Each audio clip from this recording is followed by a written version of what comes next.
Hey guys, Ryan here with another social skills video. Today I'm going to be giving you guys an exercise that you can practice in your own time, or you can teach to other people, practice it together, and you can practice it in social situations. So today I'm going to be giving you an exercise that you can practice for your social skills. You can practice it on your own, you can teach it to someone else and practice it together, and you can use it in real social situations as well.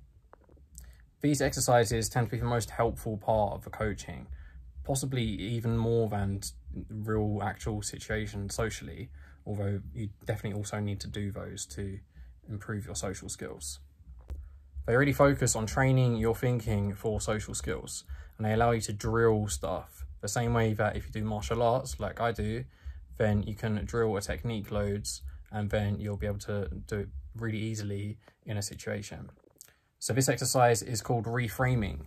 So just to give a quick explanation before I go through it in detail, basically you take something that's either generally seen as negative or that you personally see as negative, and you try to find a positive perspective on it and try to focus on that. This is really good for managing your emotions. So if something bad is happening, or something you don't like happened, you can try to take a positive perspective to keep your emotions in a more positive state. It's also really good for persuasion as well, because if you're trying to persuade someone to do something and they say, I don't want to do that because of X, you can reframe what they're saying. But remember, the golden rule of persuasion is that you should only be trying to convince people to do stuff that you honestly think is good for them. Otherwise, you're not being a nice person. So here's some examples. Mosquitoes are something that pretty much no one likes. I don't think I've ever heard anyone say, I really love mosquitoes. That sounds mental. So mosquitoes, we could say, are good for the food chain, and they're good for like target practice if you want to learn like how to hit stuff. A day that's really cold and uncomfortable is good because it means that you get to be cozy inside, potentially snuggle up to someone who you're with, or if not, then just have a cozy evening where you're inside drinking hot chocolate and watching a movie like The Human Centipede. Falling over is good because it means that the walk to where you're going is more memorable, and also it probably means that you get attention as well if you like attention.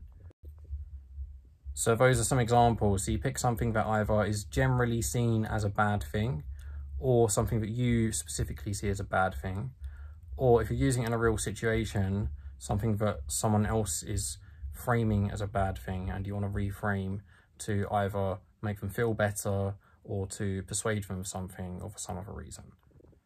As with most of the exercises, I'd recommend doing it written down first. So write down a bunch of these generally negative topics / topics that you find negative, and then next to it write down your reframing, and you might want to do more than one option as well. As you start to get better, I'd try to do it faster, so either thinking or talking to yourself out loud, obviously not on the bus so everyone thinks you're a nutter, or teach it to someone else and do it together is the best, ideally. One way that you can slow things down if you can't think of something straight away is think of related topics to that subject, or attributes of that subject, or things that are caused by that subject happening. So someone falling over, like I mentioned a minute ago, causes it to be something you're more likely to remember and for people to focus on you more and give you attention. Ideally, you want to be able to just do it without really thinking about how you're doing it, because that's the fastest.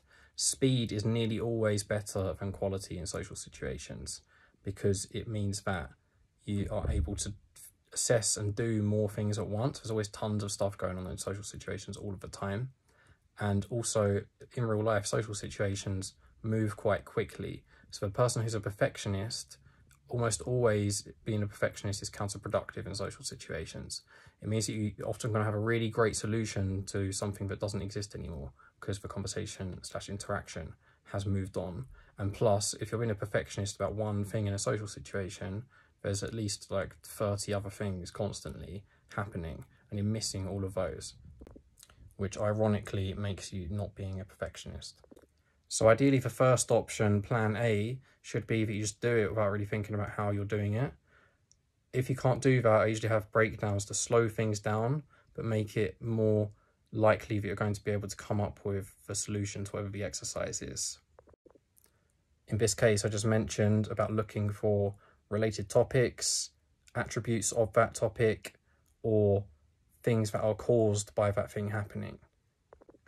As you get better at any of these kinds of thought processes, you'll be able to do it more intuitively without really thinking about what's happening. Most of the stuff that I coach, I do something, then I realise I've done like 5 things that I coach afterwards. So you end up kind of almost reaching kind of a weird negative time where you do stuff just intuitively without thinking about it at all, and you realise all the techniques you did without even really thinking straight afterwards. Remember that your brain changes the same way that your body can change through exercise. If you do fast maths constantly every day, your brain is going to get better doing fast maths. So people are actually physically better at certain types of thinking and intelligence, largely, and in my opinion mostly, due to how much they're practicing it. No one is doing this with social skills, really. To an extent, when you're in real situations, you do this. But this is why these exercises are so helpful, because it allows you to specifically drill like a certain dynamic of social skills and get really, really good at it. Remember also, the idea that thoughts are just in your head is nonsense.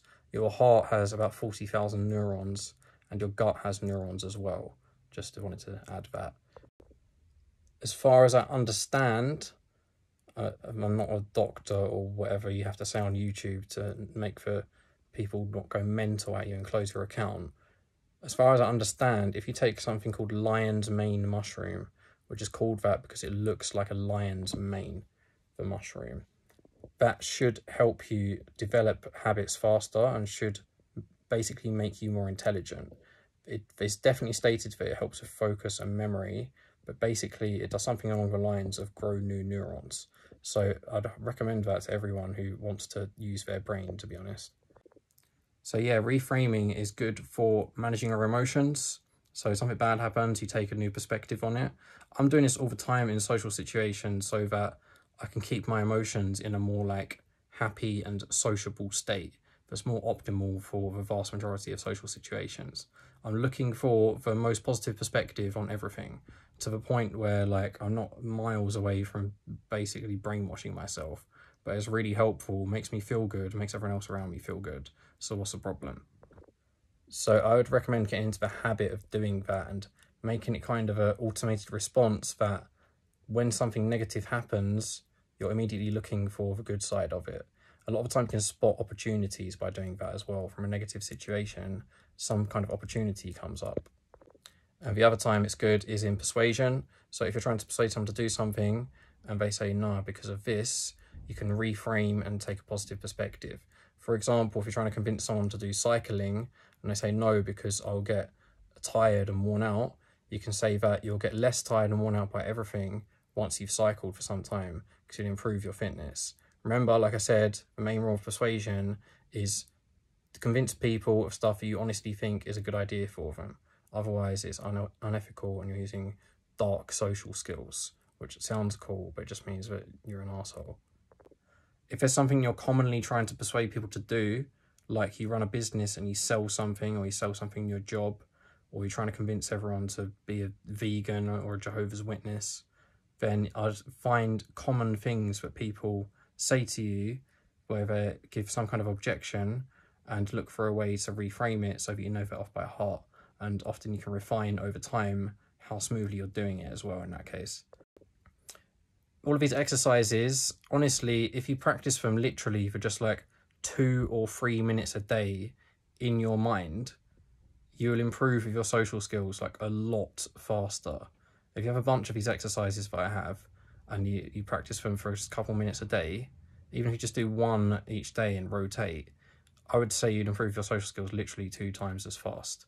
They're really worth doing. And you literally just need, there's no excuse for not having enough time, I don't think, because literally just 2 or 3 minutes in your head is enough. Obviously more is good, but that will improve you a lot.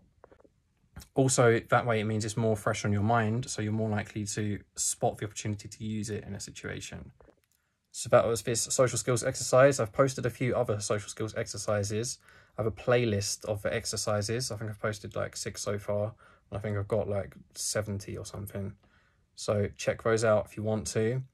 We do one-to-one coaching on social skills, including a completely free trial session. If you found this video useful at all and you find my stuff useful, it's definitely worth doing, as long as you've also got half an hour free and you're not super scared of talking on the phone or in person. If you want to see more information, then just go to our website, so shortcuts.com. There should be a link in our bio. Also have a WhatsApp group where you can chat to people about social skills. The link in the bio is also there too. See you guys soon for another social skills video.